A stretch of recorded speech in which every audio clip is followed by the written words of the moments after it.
thing about a mental health crisis is when we're in one, we're really in a state of a lot of stress. So we're not thinking rationally. We may not even realize how out of proportion to the situation our behaviors may be.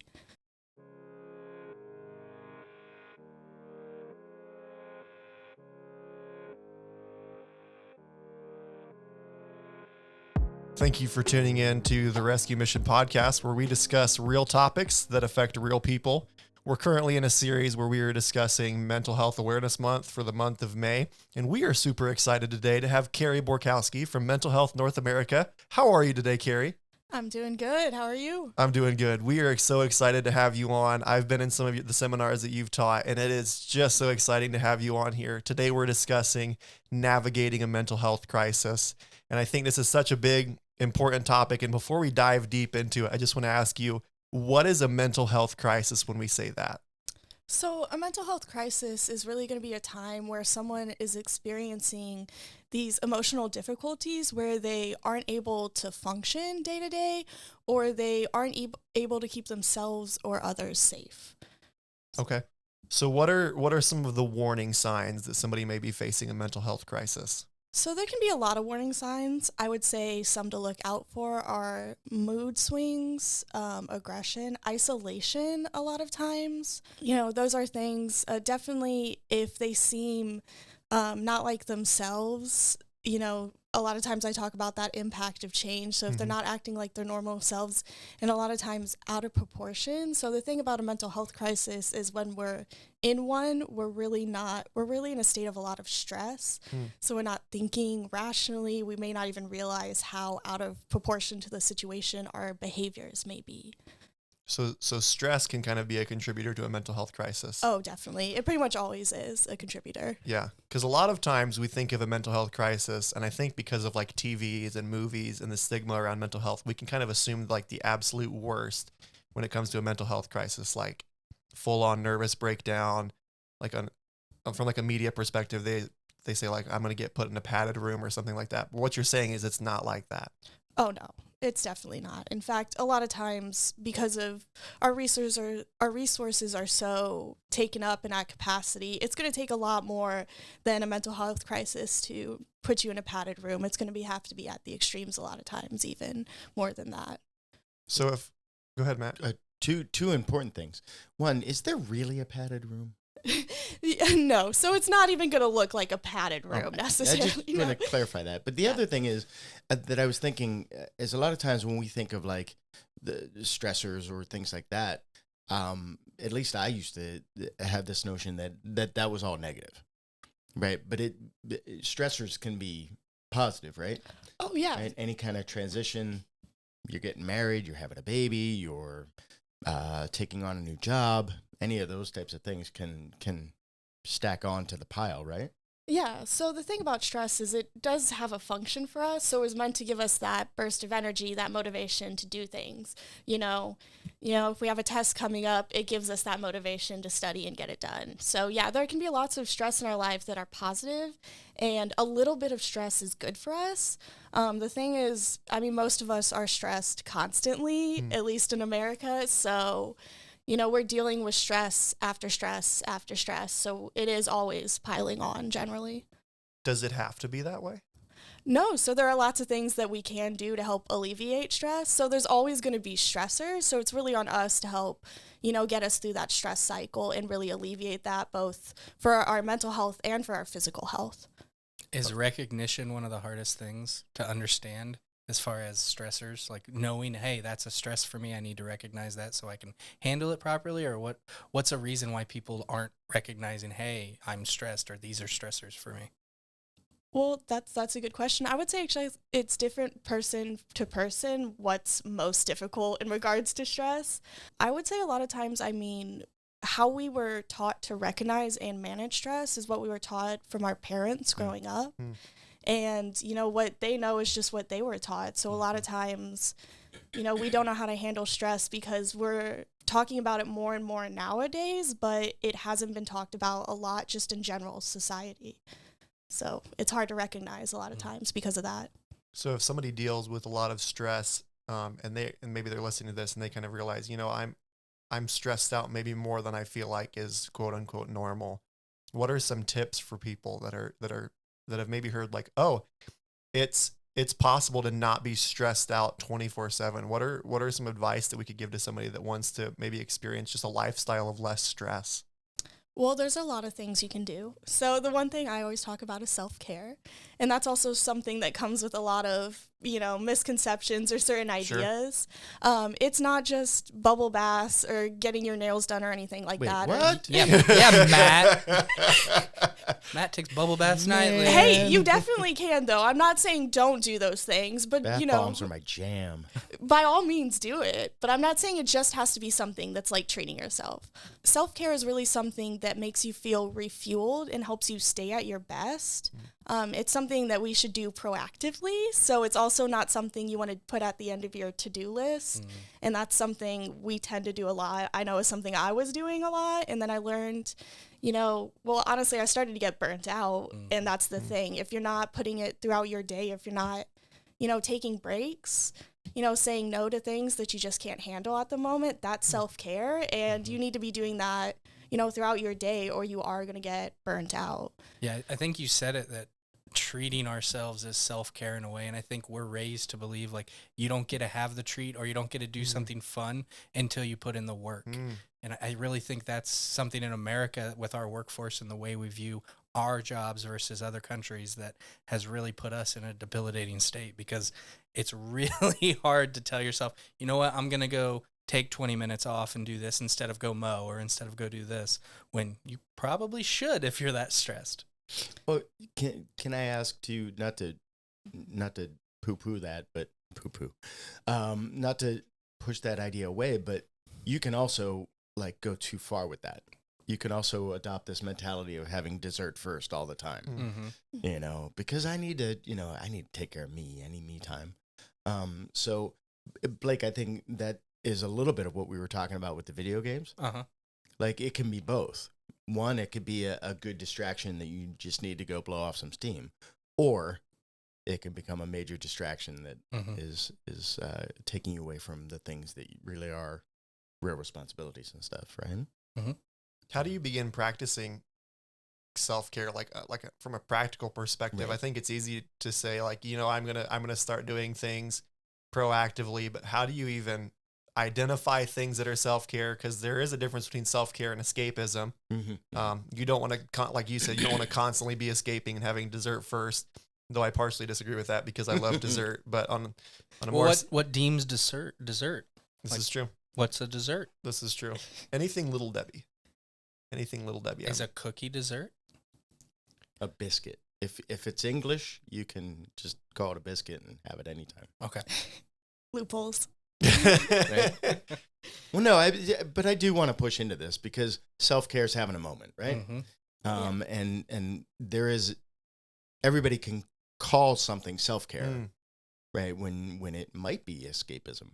I am full on guilty of that. No, I need to take care of me, but it's not really taking care of me. It's me just like running and hiding. And how do you recognize the difference? Right.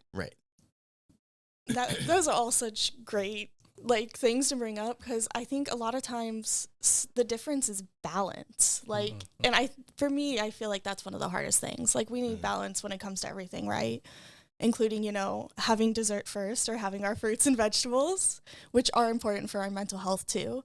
But, so many things are self-care. Like it can be, your self-care is going to look so different from everybody else's because it's so individualized, and it should be. But there are so many things that you can do for self-care, and sometimes it is something like playing a video game or watching TV, but it's when you take it to that extreme that it becomes escapism. When you're starting to do that instead of going back to your responsibilities or handling what you need to. And I think that is hard a lot of times to judge where that line is. So I don't know if I have an exact answer across all situations of how we to judge need exact that. answers and timelines. Well, the balance is like 2 cookies is great. 6 cookies is Even not better. great. Oh, One Oreo's good. The whole case is a problem. yeah. The serving size is not a box of Yeah. a little It's Debbie. suggested, by the way. So it's, as we're thinking through that, it's one thing to process through how we can kind of help ourselves through a mental health crisis and practicing self-care. But it's a whole other thing when somebody else is going through a mental health crisis. How do you help somebody else that may be facing a mental health crisis? So I would say when helping someone else, it really comes down to one thing mainly. It comes down to that connection. So we are all social creatures by nature. We were not designed to live by ourselves, that mindset of it's all right, I can handle it myself. We're not meant to live at extreme independence. We're meant to have people around us really most of the time. So just being there with someone, listening to them, hearing them, that's really what's going to help. Communication, it's really 80% listening, 20% talking, and that's not something that we think a lot, especially in a society like ours that generally isn't comfortable with silence. We always feel the need to fill that, but we need to get comfortable with silence, especially with these really difficult conversations. There is going to be silence, but we need to give someone else the space to, be heard, because that is something we all need in our lives, to feel seen and to feel heard. And so when they're going through this emotional distress, some things I would say to be aware of definitely is your communication, both verbally, non-verbally, and even what we call paraverbally. So that's going to be like your tone, your volume, the speed at which you talk. So if you're talking too fast, that can get the other person riled up. And like I say, when we're in crisis, we're not thinking clearly. So, when it's, a nice day for us and someone starts speaking fast, we might just be like, whoa, why did they start speaking fast? But when we're in crisis, all of a sudden it just starts ramping up that adrenaline that's already going through our body. So things like moving slow, as well as speaking slow and moving slow. Also be aware of where you are in the room and things like that. So sometimes we may be unintentionally like blocking an exit or things like that. So we're restricting the movement without meaning to. So the more aware we become of what we're doing, just doing things to try and de-escalate the situation. Because when someone's in a crisis, what we really want to do is get them back to that state of calm, that regulation where they're back with where the stress is within their window of tolerance. So they're not in that crisis in that moment. So we want to be proactive in that connection, because it's odds are if you don't have a strong connection with them previously, it's going to be hard to make that connection when they're in the midst of a mental health crisis. So you want to be proactive just even in your relationship with others, right? Oh yeah, definitely. Definitely the more connection you have with someone, they're going to feel even more comfortable open up to you, being with you, already knowing that you're a safe space. Whereas if you don't have that connection, you're kind of building it on the spot, which you can do though too. You definitely have to watch, how you engage with this person, the words that you use, because our language has a lot of meaning. So you have to be aware of yourself at all moments and not, try to avoid any escalation in your own self, because these moments can be hard on us too. And we are naturally designed to give back what we're given. So if someone's giving us aggression, it is kind of normal to act in with them. Yeah. But if we're more aware of, what's going on and that it's really not us when they're in this moment, it's that crisis, all these stressors that have built up, so we can use a calm tone of voice, and just anything that helps. So sometimes, sitting down instead of, definitely, especially if the other person's sitting down, sit down with them. Otherwise, that standing can be seen as aggressive. Sometimes people are uncomfortable with eye contact. So that's something that's really good because it shows we're actively listening with the person. And so that helps them feel heard. But if it's in a moment of crisis, sometimes being turned toward the person, but not directly looking them in the eye. So sometimes that's side-by-side conversation. But definitely if they're in crisis, give them space, give them options. So if they feel more comfortable moving around or, pacing a little bit, let them do whatever helps them feel calm. What are some things you should not do? Definitely a lot. Okay. So barriers to communication, like not listening for one. So one of the things is we get really nervous during these conversations. So we can start to be more worried about what we're going to say or what we're going to do, whether it's the right thing. And so then we stop really listening to the other person or paying attention to them. And so it's really hard to have that conversation when we're not even really listening. Or here's one of the things, we really need to judge the situation based on how it's affecting them.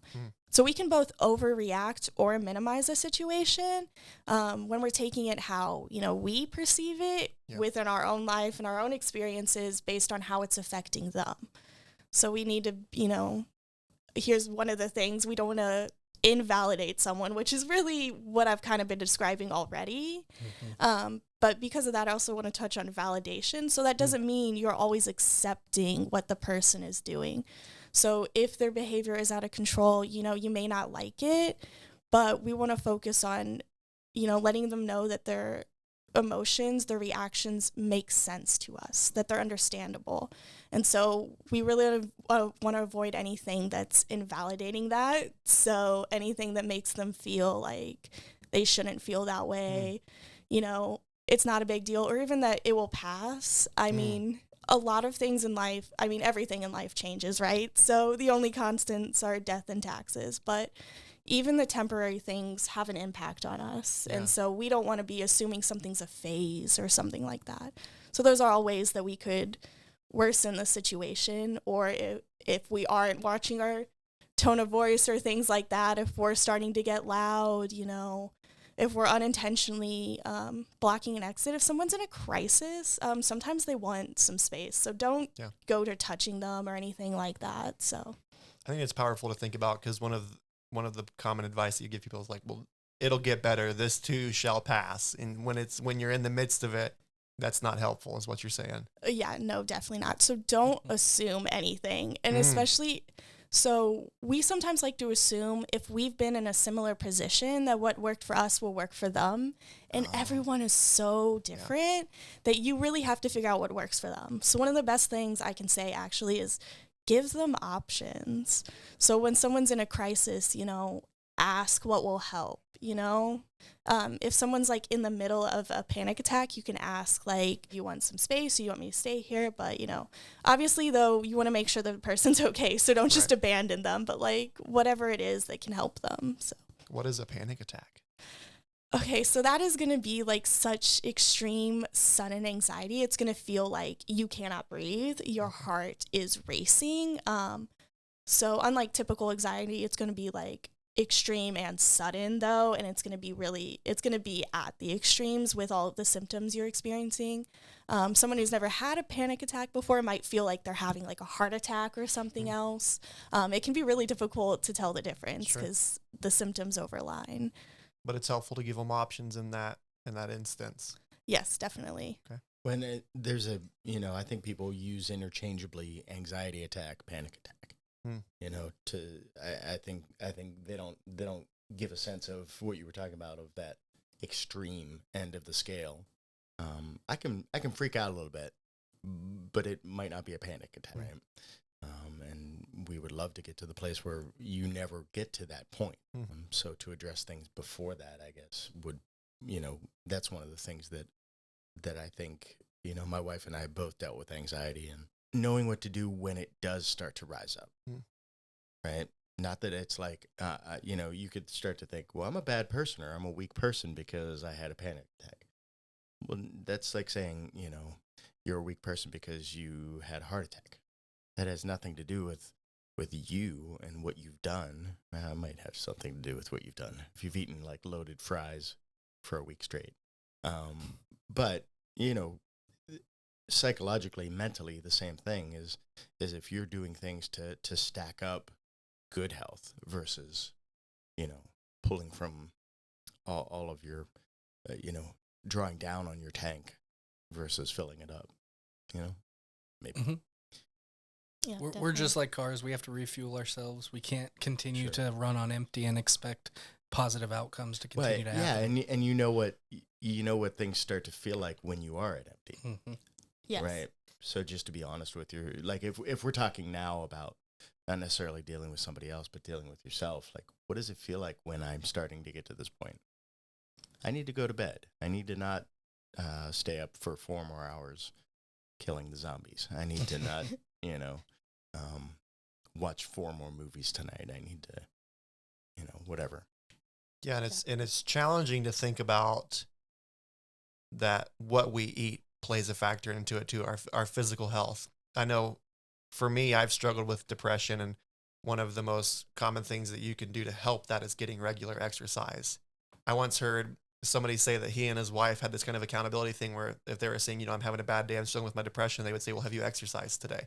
Because that can be one thing. Not that that's a one size fits all, that like, you're struggling with depression, well, just go exercise and that'll cure it. But there's simple things like that can help. And we don't like to talk about, because this is America and I want to do what I want to do. And if I want to eat whatever I want to eat, then I'll eat what I want to eat. And if I don't want to exercise, then I won't exercise. So fast forwarding a little bit, we've talked about what a mental health crisis is, how you can help people through that. Let's talk a little bit about after a mental health crisis, maybe after that first panic attack where everything changes.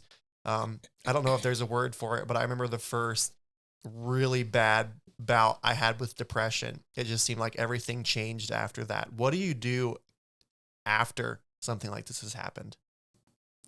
Well, I think you guys touched on some things that kind of were definitely leading to that point. So one of those things is, so after you have been through that crisis, you need to do those things to pull yourself out of it. So that's self-care. Lots of just self-help and support strategies.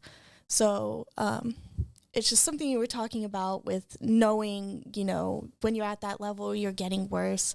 That's something that's so important. So there's something called a safety plan. So if that is something that you guys are interested, that really outlines, when it's individual. So it's all about you. So it's your own personal safety plan. And it's like how I am when I'm well, how I am when I'm not well, which I think sometimes if people aren't that in tune with themselves, they're not making those connections with, oh, this is a sign I'm getting worse. And something I like about the safety plan is it has like what works for me.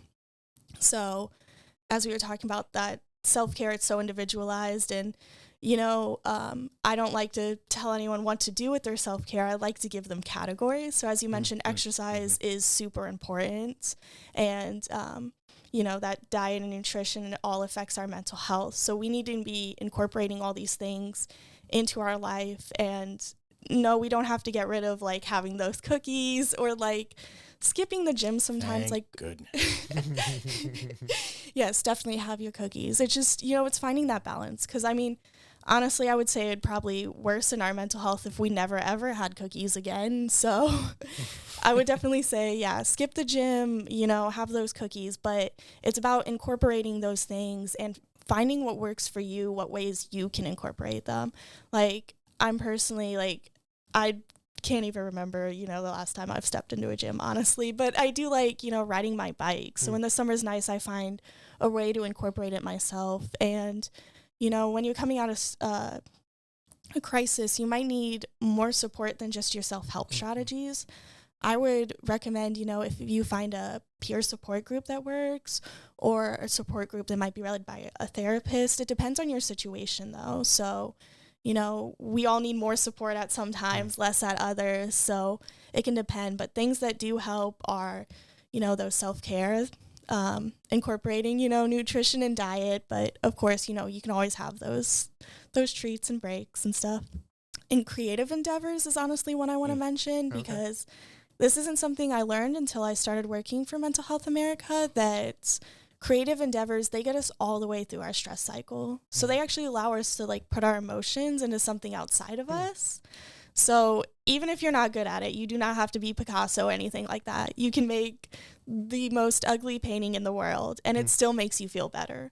Interesting. So, Follow along with Bob Ross. Buy some paints. Turn on Bob Ross. Yes. How can Happy you be, trees. Yes. How can you be stressed out when you're watching Bob Ross? Just listen to his calm voice. And how do you stay awake? It lulls you to sleep with his beautiful voice.